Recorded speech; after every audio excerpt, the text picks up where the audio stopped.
Assalamualaikum warahmatullahi wabarakatuh. Yang saya hormati Bapak Nafiul Lubab MSI selaku dosen pembimbing mata kuliah hadis Tarbawi. Tak lupa teman-teman kelas PAIA semester 4 yang saya banggakan. Sebelumnya perkenalkan kami dari kelompok 10 yang beranggotakan. Yang pertama ada Hanif Taufikur Rahman NIM 20. Yang kedua saya sendiri Azka Fari Rusli NIM 21. Yang ketiga Lina Muhayanah NIM 37. Dan yang keempat Diana Zulfa NIM 38. Di sini kami dari kelompok 10 akan menjelaskan hasil dari makalah kami yang berjudul Evaluasi Pendidikan dalam Perspektif Hadis Bukhari nomor 59. Langsung saja ke pembahasan yang pertama, yaitu pengertian evaluasi pendidikan. Menurut Undang-Undang Republik Indonesia nomor 20 tahun 2003 tentang Sistem Pendidikan Nasional pasal 57 mengenai evaluasi yang dilakukan dalam rangka pengendalian mutu pendidikan secara nasional sebagai bentuk akuntabilitas penyelenggara pendidikan kepada pihak-pihak yang berkepentingan, diantaranya terhadap peserta didik, lembaga, dan juga program pendidikan. Pengertian evaluasi dilihat dari segi bahasa. Evaluasi berasal dari kata bahasa Inggris yaitu evaluation, kemudian bahasa Indonesia yaitu penilaian, yang akar katanya adalah value dalam bahasa Inggris dan dalam bahasa Indonesia yaitu nilai. Secara istilah, Edwin Wand dan Gerard W. Brown menyatakan bahwa evaluation refer to the act or process to determining the value of something, atau suatu tindakan atau proses untuk menentukan nilai dari sesuatu. Nah, evaluasi pendidikan dapat diartikan sebagai suatu tindakan atau suatu proses untuk menentukan nilai dari segala sesuatu dalam dunia pendidikan, atau segala sesuatu yang ada hubungannya dengan dunia pendidikan. Kemudian, ruang lingkup evaluasi pendidikan. Secara umum, ruang lingkup dari evaluasi pendidikan dalam bidang pendidikan di sekolah ini mencakup 3 komponen.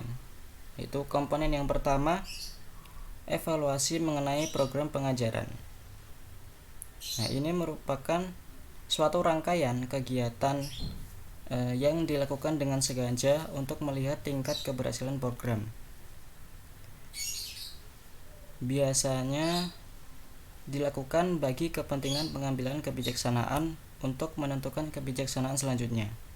Evaluasi terhadap program pengajaran ini mencakup 3 hal, yaitu yang pertama, evaluasi terhadap tujuan pengajaran, yang kedua, evaluasi terhadap isi program pengajaran, dan yang ketiga, evaluasi terhadap strategi belajar mengajar.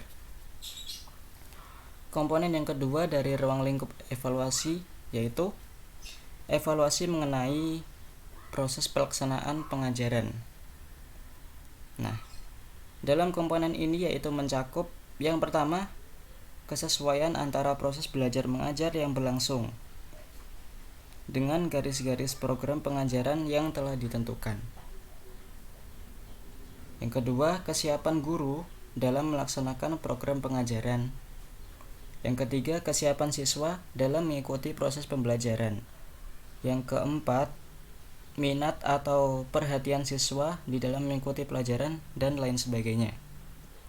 Kemudian komponen yang ketiga dari ruang lingkup evaluasi dalam bidang pendidikan yaitu evaluasi mengenai hasil belajar. Nah, ini mencakup 2 hal, yaitu yang pertama, evaluasi mengenai tingkat penguasaan peserta didik terhadap tujuan-tujuan khusus yang ingin dicapai dalam unit program pengajaran. Kemudian yang kedua, yaitu evaluasi mengenai tingkat pencapaian peserta didik terhadap tujuan-tujuan umum dari pengajaran. Berikutnya yaitu tujuan evaluasi pendidikan.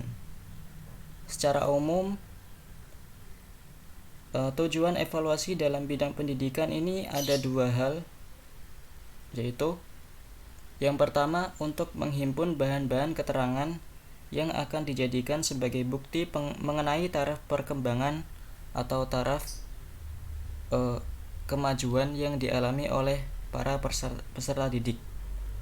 Nah, jadi setelah mereka mengikuti proses pembelajaran dalam jangka waktu tertentu, dengan kata lain tujuan umum dari evaluasi dalam pendidikan adalah untuk memperoleh data pembuktian yang akan menjadi petunjuk sampai di mana tingkat kemampuan dan tingkat keberhasilan peserta didik dalam mencapai tujuan-tujuan kurikuler setelah mereka menempuh proses pembelajaran dalam jangka waktu yang telah ditentukan. Kemudian tujuan umum yang kedua yaitu untuk mengetahui tingkat efektivitas dari metode-metode pengajaran yang telah dipergunakan dalam proses pembelajaran selama jangka waktu tertentu. Jadi, tujuan umum yang kedua ini dari evaluasi pendidikan adalah untuk mengukur dan menilai sampai di mana efektivitas mengajar dan juga metode-metode mengajar yang telah diterapkan atau dilaksanakan oleh pendidik, serta kegiatan belajar yang dilaksanakan oleh peserta didik. Nah, selain dari tujuan secara umum, adapun yang menjadi tujuan khusus dari kegiatan evaluasi dalam bidang pendidikan yaitu yang pertama, untuk merangsang kegiatan peserta didik dalam menempuh program pendidikan. Nah, tanpa adanya evaluasi maka tidak mungkin timbul kegairahan atau rangsangan pada diri peserta didik untuk memperbaiki dan meningkatkan prestasinya masing-masing. Tujuan khusus yang kedua yaitu untuk mencari dan menemukan faktor-faktor penyebab keberhasilan dan ketidakberhasilan peserta didik dalam mengikuti program pendidikan, sehingga dapat dicari dan ditemukan jalan keluar atau cara-cara perbaikannya. Oke, pembahasan selanjutnya yaitu analisis hadis Sahih Bukhari nomor 59 dengan teori evaluasi pendidikan. Hadis Sahih Bukhari nomor 59 yang berbunyi, Haddatsana Qutaibah ibnu Sa'id haddatsana Ismail ibnu Ja'far an Abdullah ibnu Dinar an Abdi Umar qala Rasulullah sallallahu alaihi wasallam inna minasyajari syajaratan la yasqutu waraquha wa innaha mathalul muslim fahaddithuni ma hiya fawaqa'an nasu fi syajaril bawadi qala Abdullah wa waqa'a fi nafsi annaha an-nakhlatu fastahyaitu thumma qalu haddatsana ma hiya ya Rasulullah qala hiya an-nakhlah, yang artinya telah menceritakan kepada kami Qutaibah bin Sa'id telah menceritakan kepada kami Ismail bin Ja'far dari Abdullah bin Dinar dari Ibnu Umar berkata, Rasulullah Shallallahu alaihi wasallam bersabda, sesungguhnya di antara pohon ada suatu pohon yang tidak jatuh daunnya, dan itu adalah perumpamaan bagi seorang muslim. Nabi Shallallahu alaihi wasallam bertanya, katakanlah kepadaku, pohon apakah itu? Maka para sahabat beranggapan bahwa yang dimaksud adalah pohon yang berada di lembah. Abdullah berkata, aku berpikir dalam hati pohon itu adalah pohon kurma, tapi aku malu mengungkapkannya. Kemudian para sahabat bertanya, wahai Rasulullah, pohon apakah itu? Nah, Rasulullah menjawab, pohon kurma. Hadis riwayat Bukhari nomor 59. Nah, hadis ini menjelaskan bahwa Rasulullah dalam mengevaluasi sahabat dilakukan dengan cara menguji sahabat tentang suatu masalah. Terlihat dari kata kunci dalam hadis tersebut yaitu mahia, yang artinya pohon apakah itu, gitu. Yang berupa pertanyaan kepada sahabat yang dimaksudkan untuk menguji pemahaman sahabat tentang ajaran agama terkait pohon kurma tadi yang merupakan perumpamaan dari seorang muslim. Nah, dalam melaksanakan kegiatan dakwah dan pengajaran, Nabi seringkali mengadakan evaluasi terhadap para sahabatnya dengan sistem tanya jawab dan juga musyawarah. Tujuannya adalah untuk mengetahui mana di antara para sahabat yang cerdas, patuh, dan soleh, atau mana yang kreatif dan aktif responsif terhadap pemecahan problem-problem yang dihadapi bersama Nabi dalam keadaan tertentu. Menurut Muhammad Arifin, dalam buku Ilmu Pendidikan Islam, bahwa sistem evaluasi dalam sunnah Nabi adalah untuk mengetahui kemajuan belajar manusia, termasuk Nabi sendiri. Hal ini sebagaimana kisah kedatangan malaikat Jibril yang menguji beliau dengan pertanyaan-pertanyaan tentang rukun Islam, dan setiap jawaban beliau selalu dibenarkan oleh malaikat Jibril. Peristiwa lainnya yaitu malaikat Jibril yang mendatangi Nabi untuk menguji sejauh mana hafalan ayat-ayat Al-Quran, juga konsistensi dan validitas ingatan beliau. Nah, dalam pelaksanaan pendidikan yang dilakukan Nabi ini kepada para sahabatnya, ketika dilihat dari cara penyampaian materi seperti pada hadis Bukhari nomor 59 tadi, ini dengan cara yang sederhana dan praktis. Namun, ketika dianalisis lebih lanjut bahwa praktek kependidikan yang dilakukan oleh Nabi sudah memuat beberapa aspek pendidikan, yaitu pendidik, anak didik, metode, sarana dan media, materi, bahkan sampai evaluasinya. Karena Nabi sendiri merupakan evaluator pertama dan utama dalam menilai kemampuan, kecerdasan sahabat sampai kepada sikap, tingkah laku, dan tindakan sahabat. Begitu. Oke, selanjutnya relevansi hadis Bukhari nomor 59 dengan teori evaluasi pendidikan.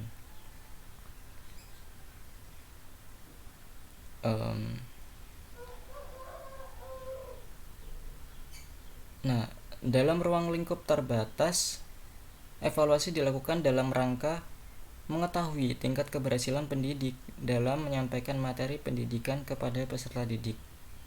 Sedangkan dalam ruang lingkup luas, evaluasi dilakukan untuk mengetahui tingkat keberhasilan dan kelemahan suatu proses pendidikan dengan seluruh komponen yang terlibat di dalamnya dalam mencapai suatu tujuan pendidikan. Nah, jika dilihat dalam hadis Sahih Bukhari nomor 59 ini, terdapat pelajaran mengenai evaluasi pendidikan, yaitu seorang pengajar, yaitu Nabi dapat menguji kemampuan muridnya, sahabat, dengan apa yang tersembunyi dan memberitahukannya jika mereka tidak mengetahui hal tersebut. Diriwayatkan oleh Abu Daud dari hadis Muawiyah ini menyatakan bahwa Rasulullah melarang pertanyaan yang sulit. Dapat diinterpretasikan bahwa maksudnya adalah pertanyaan yang tidak bermanfaat atau pertanyaan untuk menyakiti si pengajar atau orang yang akan menjawab. Pada teori evaluasi pendidikan, evaluasi yang dilakukan Rasulullah ini termasuk dalam model evaluasi formatif, yang mana evaluasi formatif menurut Ramayulis adalah evaluasi yang digunakan untuk mengetahui hasil belajar yang dicapai peserta didik setelah ia menyelesaikan program dalam satuan bahan pelajaran dalam satu bidang studi tertentu. Nah, sedangkan aspek yang dinilai pada penilaian evaluasi formatif di sini adalah hasil dari kemajuan belajar peserta didik yang meliputi pengetahuan, keterampilan, sikap terhadap materi ajaran agama.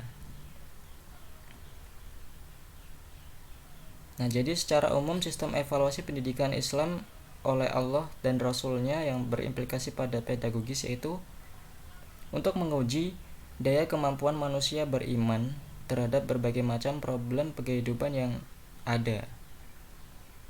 Di samping itu juga untuk mengetahui sejauh mana Dan sampai di mana hasil pendidikan wahyu yang telah diaplikasikan Rasulullah SAW kepada sahabat, kepada umat-umatnya. Dan juga Allah memerintahkan agar kita ini berlaku adil dalam mengevaluasi sesuatu. Jangan karena kebencian menjadikan ketidakobjektifan evaluasi yang dilakukan. Baik, mungkin cukup sekian dan yang dapat saya sampaikan, yang dapat saya jelaskan. Apabila terdapat tutur kata yang kurang berkenan di hati, saya mohon maaf yang sebesar-besarnya. Dan terima kasih.